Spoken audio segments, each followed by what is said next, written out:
காலம் ஒரு கணம் நின்றது போல. ஒளியும் இருளும் ஒரே மூச்சில் கலந்து கொண்ட அந்த நொடியில் அமைதியின் உச்சியில் சிவன் அமர்ந்திருந்தார். கண்கள் மூடியிருந்தன. ஆனால் அவரது நெஞ்சத்தில் எரிந்தது ஒரு தீ.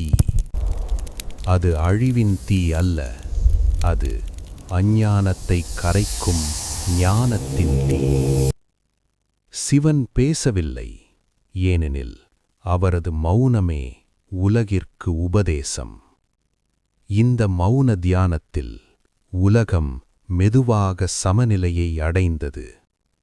மனிதர்கள் அறியாமலேயே அமைதியாக மூச்சு விட்டார்கள், ஏனெனில் சிவன் இன்னும் தியானத்தில் இருந்தார்.